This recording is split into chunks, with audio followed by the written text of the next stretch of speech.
Boom. Welcome back to Kingdom Cast. It's your host, Bad Luck Chuck. I keep forgetting. Good luck, Chuck. We back at it again with another episode of Kingdom Cast. It's gonna be the me and Boogie show for tonight, and that's my guy on the right hand of the screen here. So yeah, Country, he's out of town. Country told me this stuff like on the day of or whatever. You know how he do. And Yeah, we ain't and gonna then, hold Country, but yeah, right, he always springing something on us. But that's my guy. right. And then Kylie's enjoying her time. Away. She got some personal stuff going on, but nothing serious. So. But in the meantime, Bug man, so how you doing this evening? I'm good. I just got out the plantation. I'm ready to talk some Chiefs, man. I'm free now, Master. What's happening, Chuck? How you been? Sure, I'm good, man. I can't complain. Just another day at it, man. I'm ready to talk some Chiefs myself. Got a few things to talk about here. This is gonna be kind of a short episode tonight for you, or for you, audience here. So don't forget to like, subscribe, comment, and share on all your social media platforms. Let's get to the first subject. The Chiefs announced their training camp dates. The first date is on July the 27th, which will be for season ticket holders only. And then the one for the public is on July 28th. So I know everybody can't wait till that day comes because it's slow motion right now in sports for the most part. It's mainly baseball, and then you got the Stanley Cup Finals going on.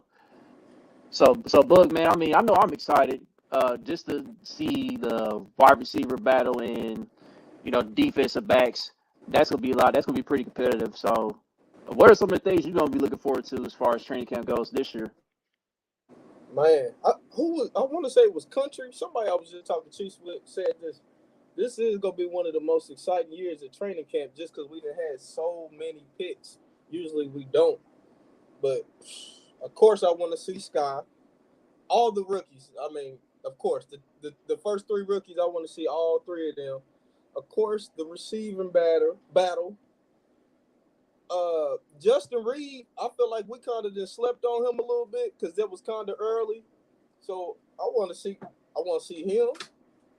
Uh, Man, it's so much. So I want to see Clyde. Is he gonna be in shape? How he looking? Do he look like he got that extra burst early in training camp? Shit, defense. You said those rookies. I think is mainly. It's so many rookies that we got on defense. I know that's kind of taking the easy way out, just saying the rookies, but shit, I want to see all them rookies, man. Greek Freak, of course, he probably will be. Him and what's the name would be 1A. They are first two picks, and probably the biggest needs. So of course we on that, but I'm excited, bro. I'm very excited, and it's hard to be excited to be sitting outside in 100-degree weather. But I'm about there. I'm about right there. Sure, I'd rather have that than be bitter cold with my not feeling my fingers and toes. You know what I'm Ooh, saying? shit. So, Yeah, I definitely don't want that right now. what's up, Taylor? Thanks Taylor, for what's tuning in. poppin', man? Yeah, so yeah, man. It's crazy. Like I was with the fam last weekend. My little sister, she was like, "I want to go to camp this year." She said, "I want to go see McDuffie." I said, "Oh my gosh, you got a crush on McDuffie?" She's like, "Yeah." I was like, "All right, whatever." So I'll probably take her out with me one of these days or whatever. But yeah, man. Like I'm interested to see how this receiving core is gonna pan out. There's definitely gonna be a lot of competition for sure. Um, I just trying to figure out, how they're gonna have these guys lined up in certain formations. That's one of the things I'm gonna observe off rip. And then, like you said, on defense, we gotta come up with a different nickname for George Karlaftis, man. We can't call him the Greek Freak, man. I know he's got that Greek. I Respectfully, know he comes I from a agree Greek with you, family, Chuck. but yeah. I agree with you. I can't pronounce his name. I can't pull a country. But before the season starts, you right. We do need a new nickname. Come on, we need somebody in the comments, Twitter, somebody get this dude a new nickname, man. I agree. We can't disrespect Giannis like that, man. He went and got him a ring, man. We can't call him Greek Freak like that, man. Right, respectfully. So yeah, man. So with that being said, I think minicamp has concluded. if I'm not mistaken. So that's the next step. And besides that, let's get on to the next subject. Andy Reid, he was rated as the number one rated play caller according to Pro Football Focus the other day. This is an article written by Eric Eager. And a few things that he pointed out is that the reason why Andy Reid's become the number one play caller heading into the 2022 season is Andy Reid maximizes success rate rather than expected points added, which is EPA. So Andy Reid, he's great at calling plays to the point where we get a decent amount of yardage. So and then they also mentioned how we had to adjust to a bunch of those too high safety looks last season because Tyreek Hill was such a threat running Bobcats. So as a result, Tyreek Hill's average depth of target dropped by 2.5 yards, and I'm sure Tyreek was frustrated about that or whatever. But it also mentions that we got to adjust without Tyreek Hill. And I want to point out a tweet that I saw yesterday, and I believe it's from Corey, the chief artist. He mentioned how Patrick Mahomes one time without Tyreek Hill, when Tyreek was hurt at the time, Patrick Mahomes threw returning 78 yards and 4 touchdowns in one single quarter against the Raiders. Right, yeah. So, I mean, Tyreek Hill, listen, he's a once-in-a-generational talent. Losing all that speed and electrifying playmaking ability, it's going to be a loss, but we have seen throughout Andy Reid's career, no matter where he's been, whether it's in Philly or Kansas City, like his offenses has put up enough points to where they at least get to like the conference championship games, if not get to the Super Bowl, win the Super Bowl. So, and yeah, D-Man Chief, and I get it. It was definitely a small sample size, but I think that small sample. D-Man. Hey, look, but Patrick Mahomes is proven to be that guy to where it looks like he can be a guy that can make anybody better on the football field. So I think both things can be true, Chuck. I agree with D-Man. We have seen a small size. Tyreek done missed a couple games. We didn't see Pat do it with the Albert Wilson game. Mm-hmm. So we didn't see him do it, but we haven't seen him do it when a team is studying for that. Like, we haven't seen them prepare for Mahomes without Tyreek like that. Like that Denver game, end of the season. That Raiders at that time was just being a Raider. So, yeah. I give them credit for that, but I still got to see when them teams is preparing and they saying, we know you not going to throw it deep. And we're going to put our hands on these receivers and make them beat us. I'm anxious to see what happens. We're going to see. But what you said about Andy Reid, I do agree. He is like one of the best play callers. But you a Chiefs fan. You a football fan. You know Andy Reid when he was with the Eagles. He's a beautiful woman. He do everything right, but sometimes he get too cute, man. That's the only problem with Andy Reid, and he don't run the ball like he should. But play calling, we know off his first 15 to start the game, his first 15 to start the half. We know he can call plays. We know he can call plays to get people open. I don't think that could be questioned that who else would you say was a better play caller offensively than him? Who would you argue? Sean McVay? Or Kyle Shanahan? He's up there. I know the rest of the article had Shanahan number 2. Now they had Kellen. I think it was Shanahan number 2 and Kellen Moore number 3. And Cowboys fans were upset that Kellen Moore got rated that high. Cowboys fans were like, no. No disrespect. Moore's cool, but no. You can't. He a better play caller than McVay? I don't think he is. Hell no. No. And listen, the Cowboys, they put up some points this year. Like, their offense was humming, but there was times where it stalled. Like, and I think Kellen Moore got into the whole pass-happy thing himself because there was games where they didn't use Zeke or Pollard enough, in my opinion. But that's beside the point, though, man. I agree with you that Andy Reid, we know. We've been seeing Andy Reid on that sideline long enough here at Kansas City to know that he does get cute at times. And it dates back to, I think the only time he really ran the ball consistently like he should was when Kareem Hunt was here. Like, I felt like Andy Reid had no choice but to give Kareem Hunt the rock because Kareem Hunt was that special and he was built like a tank. It's like, why would you not give him the ball in the fourth quarter? I feel like I can agree with that. I feel like through Andy Reid's career, Brian Westbrook, Corey Buckholzer, Deuce Staley, Jamal Charles, Kareem Hunt, Clyde. It feels like out of all of them, I said with Buckholzer, Staley, all Westbrook, Charles, it's like getting them the ball more. I don't feel like I was saying that with Kareem Hunt as much. Out of all those running backs he had, I feel like I said that the least for him to give Kareem Hunt the ball. But everybody else he had all pros. Like Brian Westbrook was fucking crazy back in 2000, begging for him to give him the ball. Hand the ball off, please. Had Jamal Charles begging for him to give Jamal, even though he was a little bit towards the end. He just, I don't know what it is about that, man. Like you said, he thinks a short pass is a run. So.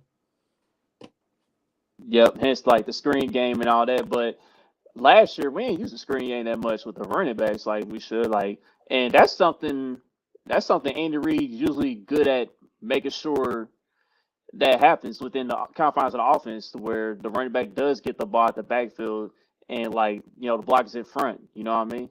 So, Chuck, I think that kind of goes with the problem that we had last year when we were saying, when we drafted Clyde, I hate to be going on Clyde like this, but when we drafted Clyde, what we expected and what we getting, not just on his play, the play calling. Like, I feel like they don't use him like he got used in college. They don't throw to Clyde like he got through to in college. They don't run screens for him like they did in college. So I don't know what that is. Are we going to blame Andy on that? Or maybe he don't trust Clyde, whatever the case. Because he threw the ball to Darrell Williams. Not the screens that we talking about necessarily, but he threw him the ball. So I don't know. Maybe it was the thing with Clyde. He wasn't as comfortable yet. Hopefully that come back this year. I think that'll help a lot. Yeah, and Clyde did just have surgery, so he says he's feeling better. So we just gotta see it on the field, man. But what's funny is that I ran to this Bleacher Report article, and I don't know if you know how I feel about Bleacher Report. I think Bleacher Report is a joke like half of the time. But me too. This was from an Eagles fan, so that's what makes it even funnier. Because back when Andy Reid first got hired here, he said he was not the right fit in Kansas City. He said he felt like Andy Reid should have been hired in Buffalo or Cleveland. So he was like, you can win with Andy Reid, but as an Eagles fan, I see it with my own two eyes. The way you win with Andy Reid is through roster development. He's a personnel genius. He's capable of crafting a viable roster out of nowhere. But he felt like the Chiefs just weren't one of those situations. And come to find out, of course, he was wrong about that, completely wrong about that. And I think, and when I looked through this article, like, it just felt like an Eagles fan that was kind of scorned, you know what I mean? Because they couldn't get over the hump while he was there. So, but because, like, he mentioned that, unfortunately, once he straps on the headset and watches the ball kick off, the man couldn't coach his way out of a paper bag. And I found that quite hilarious, man. That just comes from frustrating from being an Eagles fan, I was about to say, I can't agree with that, because I do think Andy Reid, for the most part, makes adjustments on offense from kickoff to halftime. I think he makes adjustments. Yep. And then, at the end, he was like, 7-year-olds playing Madden have a more acute understanding of game management than Andy Reid. Now, that's been said numerous times. Andy Reid has that difficulty with the timeout situations here and there, but it hasn't been much of a problem lately, for what I've been seeing. It looks like he's cut it down. He's cut it down more in comparison to what it was in the past. I'll take a cut down. I'm not saying it's completely fixed. It was I'm a not couple saying it games all. last year where I'm like, Andy Reid clock management tweet, like, but I'm expecting that type of shit, Chuck. So it's like, I can't even really be too mad at him, because we knew this when we got him. He wasn't going to run the ball like that, and his clock management was horrible. Mm-hmm. So, yeah, they said he was burning his timeouts faster than he's ever thought about burning calories. And I said, oh, my goodness, man. woo, all right, man. Chill on my coach, Philly. He was going in on Andy Reid, so just a little scorn. We gave y'all Doug Peterson back and got y'all a ring. Y'all still mad? Exactly. I feel like it was a good trade off, wasn't it? What else you want? He got us one. We got y'all one. Everybody eat, man. Everybody eats B. Yeah. So we're glad to have Andy Reid here. You know what I mean? Even though we do expect the frustrating moments at times, in situational football. But I may or may not have tweeted or hinted at Andy Reid as leaving the Chiefs last year. That's how pissed off I was. But I still want him as my coach. What I say when the games is on, don't judge me, Chiefs Kingdom. Please. yeah, Boogie's definitely get on the emotional side here and there. Let me tweet through it sometimes. I got to get it off my chest sometimes, man. See what Rick say? It had to be said. It needs to be said. See, so like with Boogie, y'all just got a little glimpse of Boogie during the NFL draft. Like that was lukewarm. That was nothing. That was nothing. Just imagine him at the games, dog. I done been to some bad ones, Chuck. We all been through some bad ones. Look, man, hey, you remember the save the Chiefs, save our Chiefs era?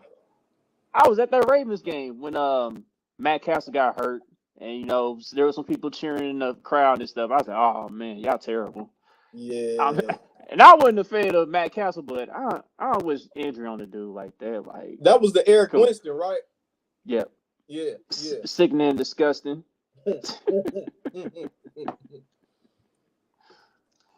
So yeah, man. All right, let's get on to the next subject. I want to ask you about the Chiefs wide receiver core because I seen an article from Sharp Football Analysis from Rich Rebar.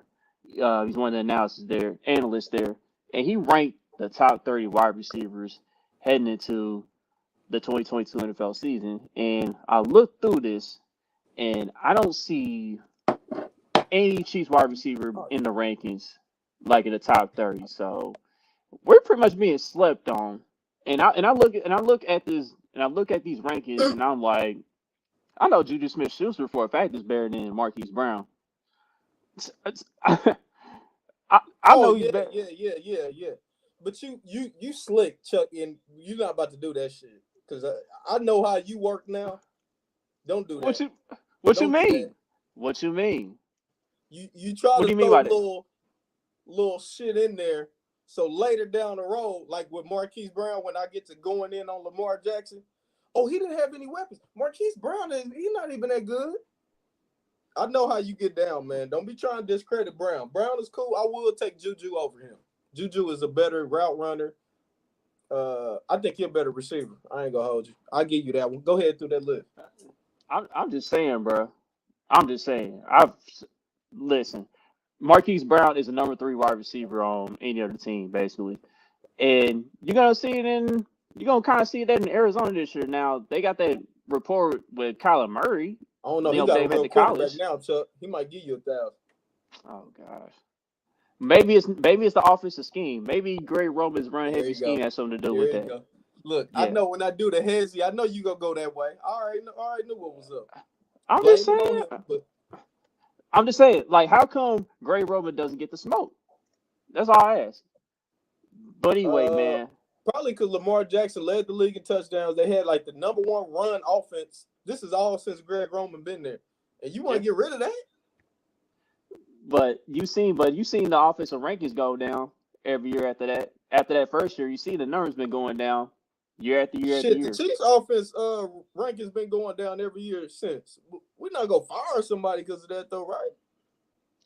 Yeah, but the Chiefs offense, we still like top 5 in points per game. That's what like I'm saying. Right around there. But we was like the number 1 for sure. We didn't move down to top 5, and we didn't got worse every year. But we're not about to be like, let's fire Eric. Well, that ain't a good example because they will say fire Eric Bieniemy. But I don't think if you're saying Baltimore, maybe because they need a different type of scheme, cool. But look, Lamar got to step up a little bit. Marquise Brown is okay. He's a cool number 2, probably a better number 3 on a good team. I give you that. Who else we got, Chuck? All right, so I see Rashad Bateman, he's the number 1 receiver for the Ravens now. So how he over Juju? Right, he hasn't proven anything on the field. Nah, okay, that's 2 off. He was 28th. And then I saw Gabriel Davis. Gabriel Davis had that one Buffalo, monster. Yeah. He had that one monster game against us. And I'm like, that's not enough body to work for me. I'm sorry. You can't I, rank him over Juju. I like what I seen from Gabe, but Yeah. Juju didn't already show me what he can do with an above average quarterback. Like I really can't even judge Juju. He got hurt last year, but that's Big Ben. Like how Big Ben was playing, I can't really hold you to those type of standards. But he definitely Bro, better than those two. Who else we got? Ben should have retired 3 years ago. That's how bad he was. And if Yeah, you he was a really look shell of himself. and if you really look at the film when Juju was playing, he was beating his man. He was beating his coverage for the most part. Juju So can run some routes. Juju can get open. So them two, I can't have Baltimore receivers over so far. No. and then you got Jerry Judy, who was ranked number 30. Jerry Judy, he's talented, but I don't think he's done enough. That's just me personally. I'll say that's debatable. Yeah. Juju probably is more proven. I probably would give Juju a slight edge, but I'm willing to. I want to see them this year. Both of them. They both got great situations. Both of them should be 1,000-yard-ish receivers. So we'll see about that this year. I like Judy though, man. Now, let me ask you about McCall Hartman. Does he deserve any top 30 receiver consideration? Respectfully, Juju is a better receiver than McCole. All right. I'm If just checking. Juju can't get the list, McCole can't. I'm just checking. But I would argue. I mean, if you gonna put, I can't say Marquise Brown. I can't say McCole better than nobody you named yet. Bateman ain't really played, so I don't understand. That kind of threw me off a little bit. But I can't give McCole top 30 yet. Not yet. Yeah, and I like the kid Bateman. You know what I mean? It just listen. If you put Lamar in a scheme the where Josh Allen had in Buffalo, I promise you, he will wreck Josh Allen's numbers. Chuck, I'm just saying. let me ask you this. I know Country ain't here. Okay. I don't want to go too hard on Lamar, but let me ask you this. You telling Okay. me if Lamar averaged 30 attempts a game, you think he would be a top 5 passing quarterback in the league in a pass type offense? I believe he can because he was ranked in the top 10 at one point before injury, just throwing from the pocket. I think he was like eighth. He was like eighth in efficiency throwing from the pocket. All right. Chuck, you be playing, man. I'm not playing. You can look this up for yourself, brother. No. Ain't no looking up. You got 2 eyes. I got 2 eyes. If Lamar was in a pass-happy offense and he threw the ball 30 to 35 times, you got him over who? So you said top 5. So he would be better than Mahomes, Okay. Rodgers, Brady. We know them 3. No, he ain't. Russell He ain't better Wilson, than those guys. Josh Allen. He not gonna be better than none of them 5. I still think Josh Allen's still debatable. Josh Allen was a baller. Listen, I'll let you have Josh Allen, okay? I still believe if you threw Lamar Jackson in that same system in Buffalo might have gone to the Super Bowl last year. But that's just me. Nah, Chuck trolling. You trolling, Yeah, bro. I'll troll like a mug because Josh Allen played well in the I was playoffs. about to say, hold on, man. Let me not go that far. Let me not go that far because look, 13 seconds, dog. Look, normally that game is wrapped up. If you lead your team to a game when they're driving 13 seconds left, normally that game is over with. We just put off an anomaly. So yeah. Josh Allen balled his ass off. I don't know. And I don't even be wanting to make it sound like I don't like Lamar because I like Lamar. I actually do. I think he's cool. He's getting better, but he just not even. I do think though eventually they're gonna have to change that scheme. He'll never win a Super Bowl with Greg Roman. They should have been changed it. They should have changed it like 2 years ago. But anyway, man, let's get back to this list though. All right, so those are the only receivers I had a gripe with. But I know I know for the top 10 he had Justin Jefferson, Cooper Kupp, Jamar Chase, Stephon Diggs, Devontae Adams, Tyreek Hill, Deebo Samuel, Mike Evans, CeeDee Lamb, and Keenan Allen. That was the top 10 he had heading to the Can you? 2022 season. I'm sorry. Can you read down from 11 on? That's a good top 10, bro. I can't You said even. from 11 on? Yeah, please. Okay. All right. It was T. Higgins, Michael Pittman, A.J. Brown, Terry McLaurin, Allen Robinson, DJ Moore, Marquise Brown. Way too high of a ranking, in my opinion. Damn, he was. Brandon, yeah, Damn. yeah, that's crazy. 18th is Brandon Cooks, 19th is Michael Thomas, 20th is Deontay Johnson. Okay. Okay. Yeah. Pittman was a little high too, though. Pittman was pretty high. Yeah, just a little bit, but I mean, I can see his potential. You No, know, I thought. Matt, Is it like based off last year, or is that like right now? What? I think I want to say these are kind of like projections heading into this year, Okay, like how these guys gonna perform. Matt Ryan with Pittman. He okay. All right, you can sell me on that. You can Yeah, sell me on that. and then the rest of it was Amari Cooper, Mike Williams, Jalen Waddle, DK Metcalf, Cortland Sutton, Amon-Ra St. Brown, Darnell Mooney, Rashad Bateman, Gabriel Davis, and Jerry Jeudy to round it out. Yeah, Juju. Juju. I think Juju's a top 30 receiver, definitely. Yeah, Juju's like at least 26 or 27 on this list, at least. Because there's some other stuff on that like, yeah. If we talking about going into this year with Mahomes, he definitely got to be top 30. Come on. Yeah. So that being said, man, as I go through this list, man, do you feel like everybody's sleeping on this receiving core now? Ever since Tyreek got traded, or do people really think that this receiving core is not going to be as productive now? Yeah, and they should. What makes you think that? Because like you just said, Juju, if they say Juju, if Juju's not a top 30 receiver, hypothetically, Mm-hmm. we would say everybody would say Juju's our best receiver.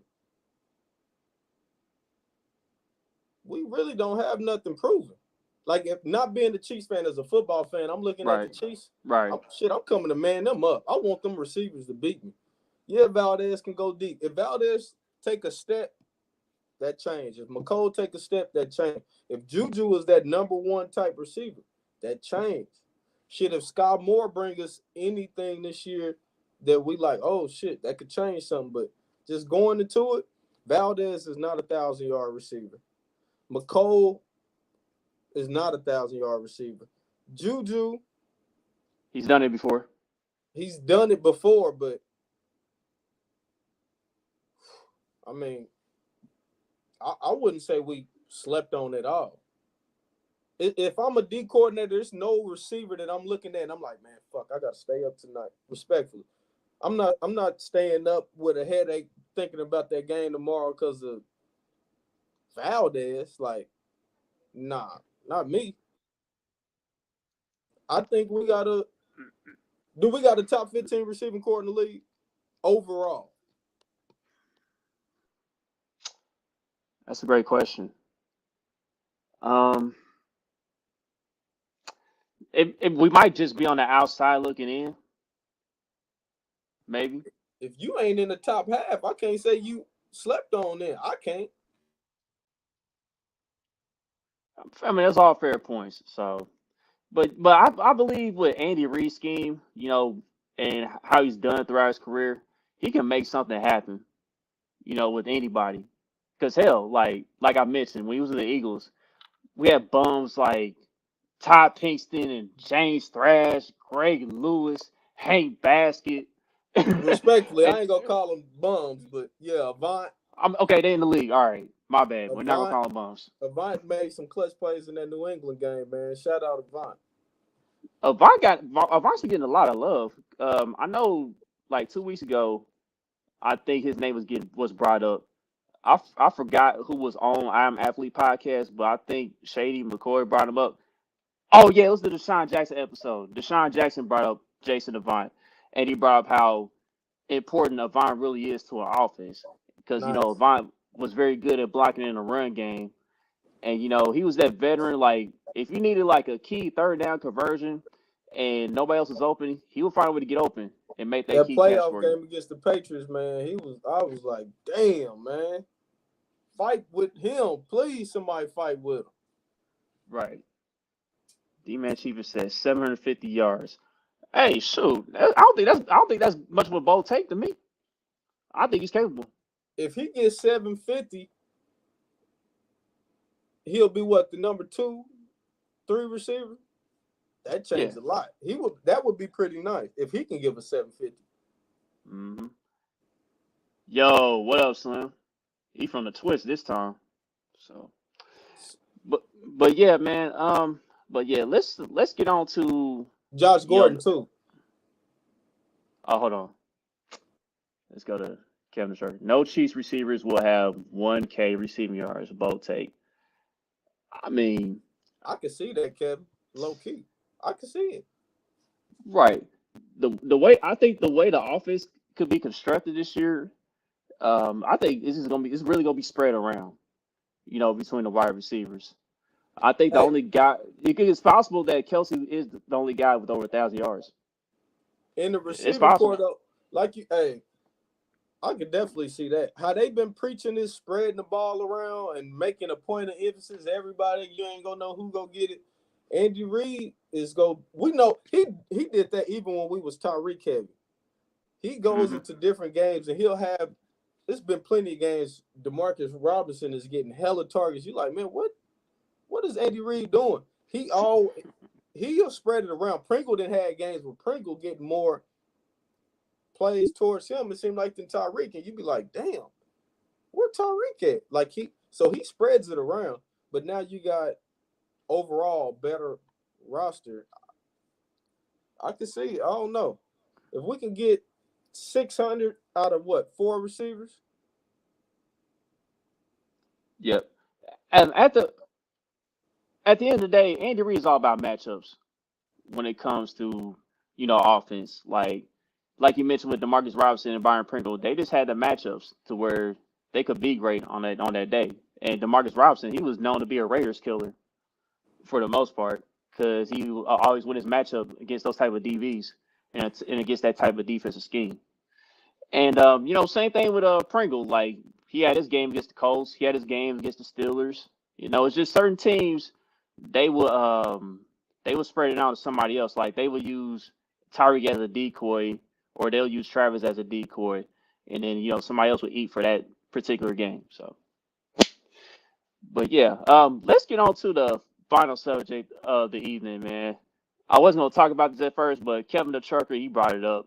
And I just feel like this guy's just bored, man. Like things have slowed down in the sports world, and he just got to get the people going with this.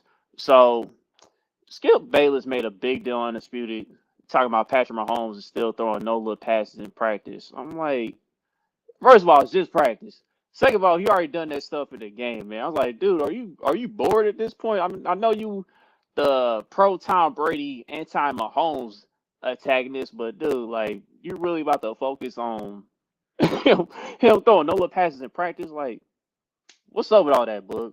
What's wrong with this man, Bug?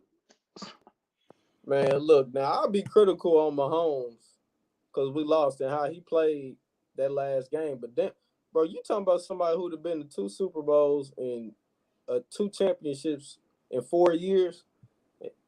Like, shit, he could practice whatever the fuck he want to practice if he go play like that. Like, we acting like he just felt.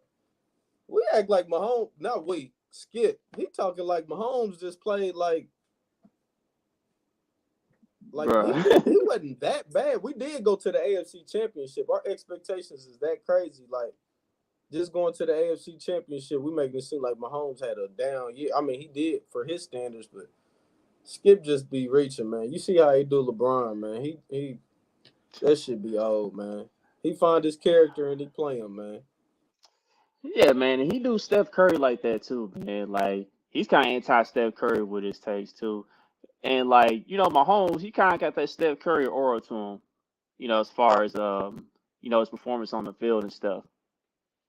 But it's just crazy, man. Like It's hilarious to me. It's laughable. It just makes me wonder what else he's gonna come up with out of his hat.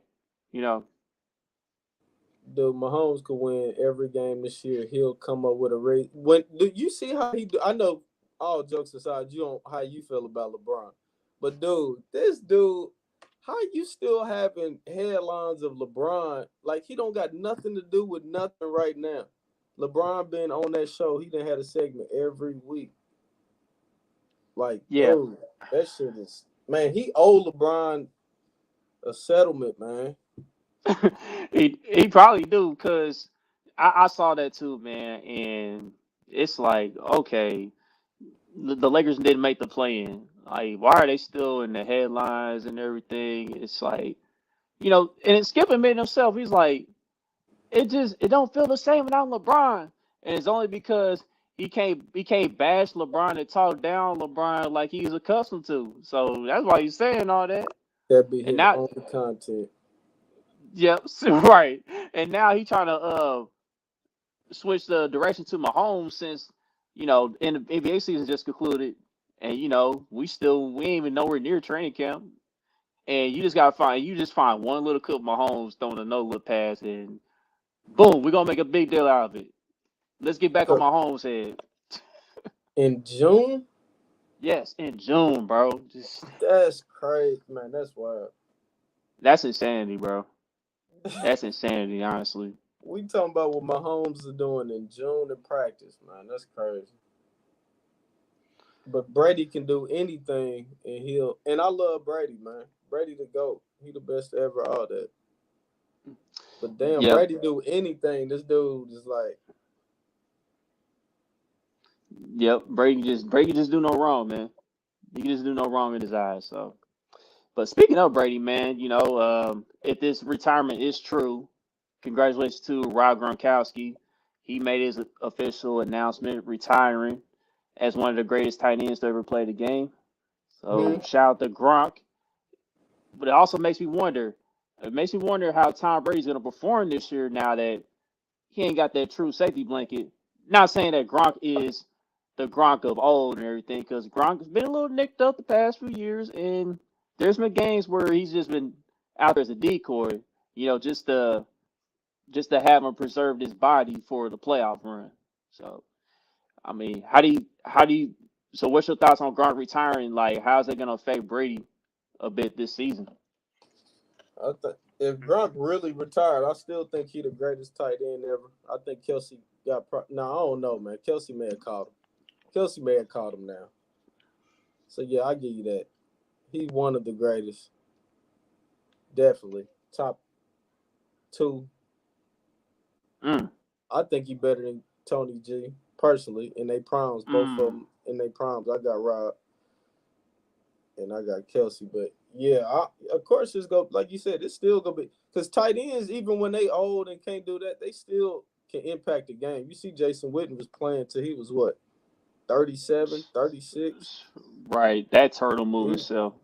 yeah, like tight ends can play a little longer because they bigger too. They gonna always be able to position their body to make some little tough catches and they go block.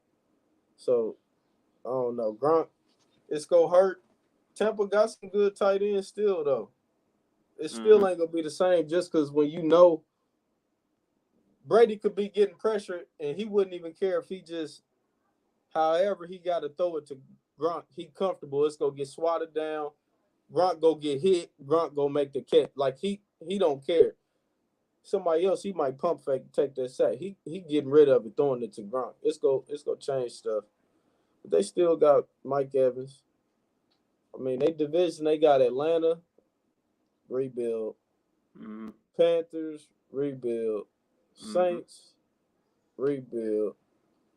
You think the Saints are rebuild mode? I mean, not necessarily rebuild, but I'm not Man, I'm not worried about them at all. Tom Brady has yet to beat them in the regular season. The Saints been whooping up on the Buccaneers in these past few years in the regular season. Now in that playoff game, the Exactly. Saints really should have beat the Buccaneers because really had three interceptions on Tom Brady and they got called back due to controversial penalties. But that's neither here or there. But the Saints have gotten the best of Tom Brady since he's been in the Buccaneers uniform. Yep, and I'm So still got Brady. Because Saints might play good against the Bucks, but that don't mean they're gonna play good against everybody else. I don't Saints know, ain't man. as good of a team to me.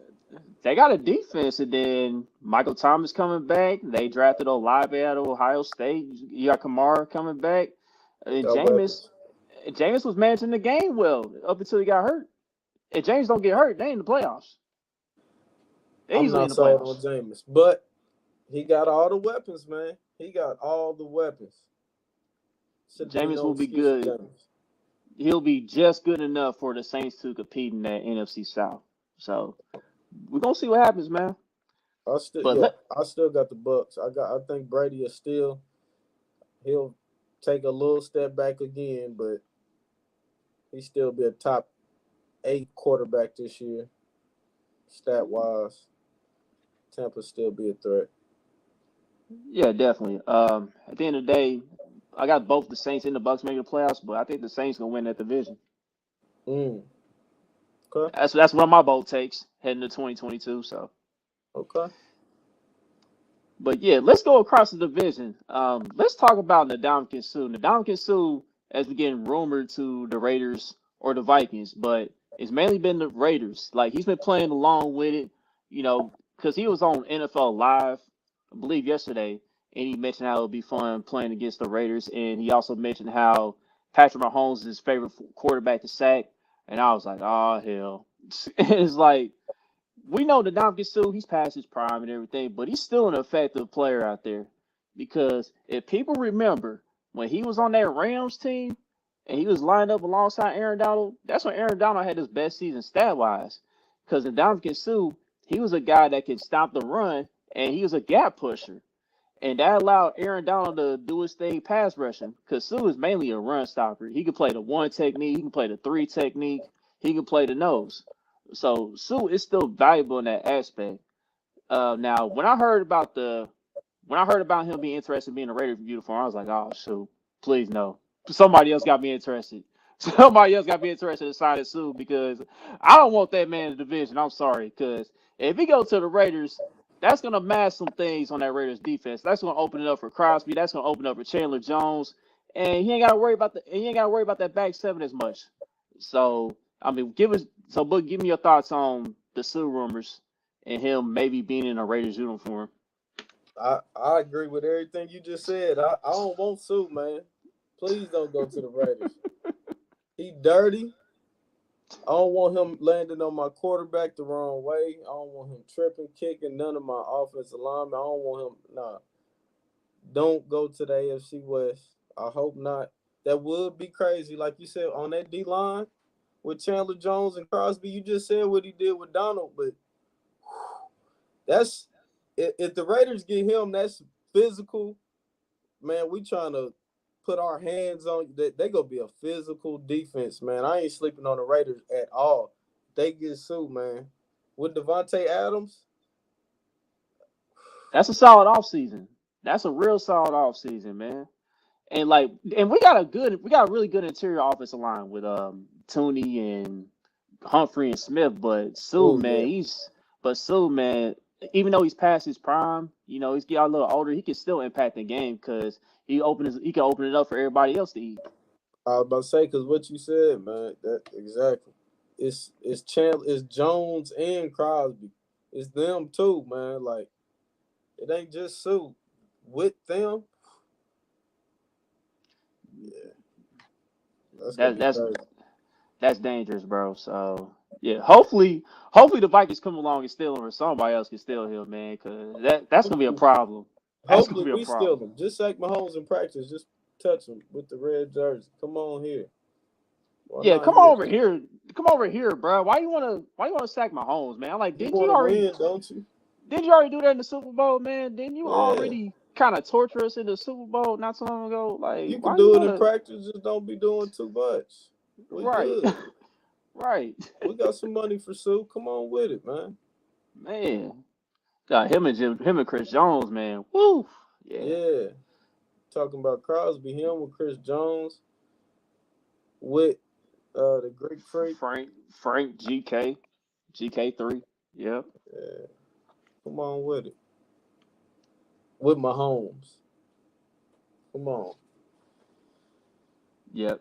So with that being said, man, as we wrap up, going through the division and everything, um, with the Sue addition, like, does that move the needle for the Raiders? Does that move them to where they could be a playoff team again, or do you think they still need a little more help to You be a don't think playoff they, team?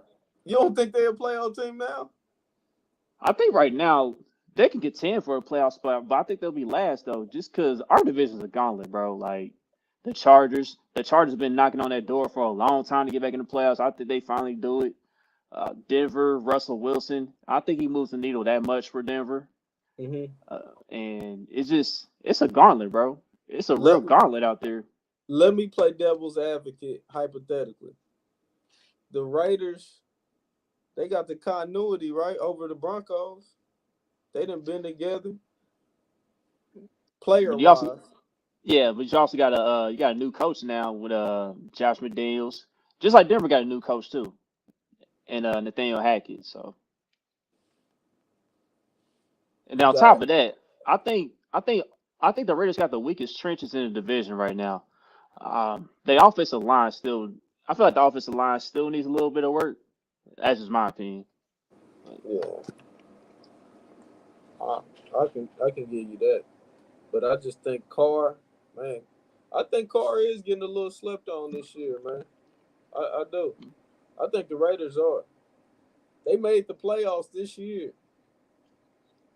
Like people underestimate them a lot. I think with Devontae, with Jones, if the man, Now I if don't know. now if Carr gets some time to throw the ball, then it's gonna be scary. I mean, even if you try to game plan for Devontae, you got Hunter Renfrow 1-on-1. I mean, that's an Man, the issue within Raiders itself. got weapons. Could you argue the Raiders got the best skill positions in the division? I say yeah. Besides running back, yeah, I think What they the you most mean? balanced. I think Eckler's better than Josh Jacobs. I'm gonna take Jacobs, but I think it's debatable. I'm gonna take Jacobs. I feel like Eckler can do both better. It's just Eckler. I think he's a better pass blocker. I think he's better in the pass game.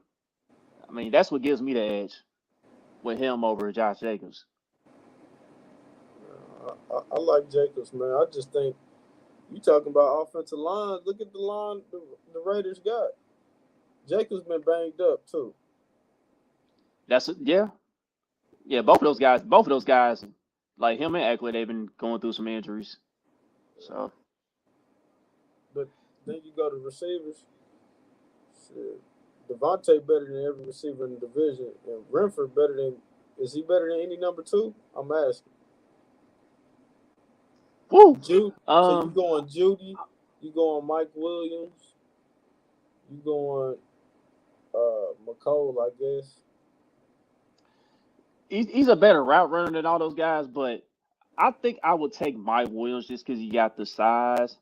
He's got the Okay. size, and he got just enough speed. He can catch the jump ball and everything. So Okay. I'm taking Mike Williams too. I just want to see what you was gonna say. Okay. yeah, Uh, you're right, D-Man Chief, and there's a lot of big names on paper. They definitely got to prove it on the field. So but out of anybody, I mean, Devontae go get you 1,000 yards unless he get hurt. He getting you 1,000 yards. yeah, that's a given. Like he getting you like damn near 100 catches. That's gonna happen unless he get hurt. Hunter Renford is go like the players they got is gonna give you production anyway, and you still got damn his name just slipped my mind. They tight end Darren Waller. Waller, yeah, Yeah, you remember Waller was in trade rumors with Green Bay yeah. during the offseason? That was Cap though, right? Was Yeah, that real? that was strange. I was That was hoping it was strange. real, and it didn't happen. So I think it's Cap. Right. I'm like, ain't no Packers way. trading for players like that? Come on now. I don't believe that. Yeah. When that But start happening.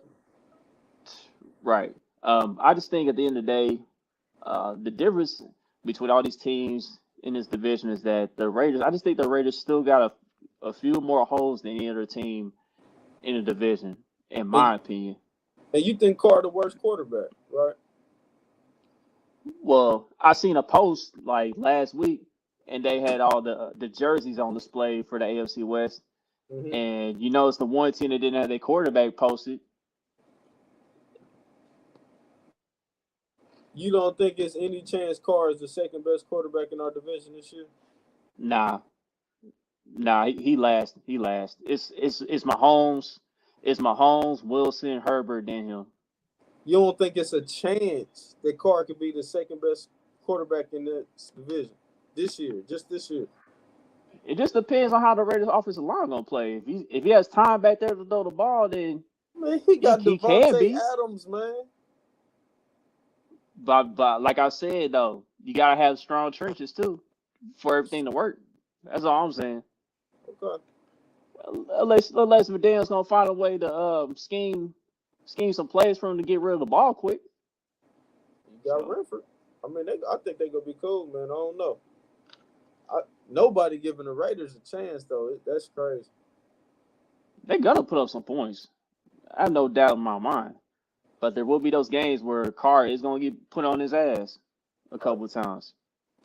No Sue, man. Yeah, I don't want to dominate so in this division. I'm cool on that. But with that being said, man, you got anything else you want to cover before we get up out of here? Training camp. We said the training camp. Yeah, you mentioned that at the beginning of the show. Yeah, we're good. Yeah. Before we get up out here, man, I don't know if anybody. I don't know if we got enough NBA fans in here, but we saw that Caleb Swanigan passed away, age 25. Unfortunate. Yeah, went through a lot, man. Like he was one of the top draft picks in his class a few years ago.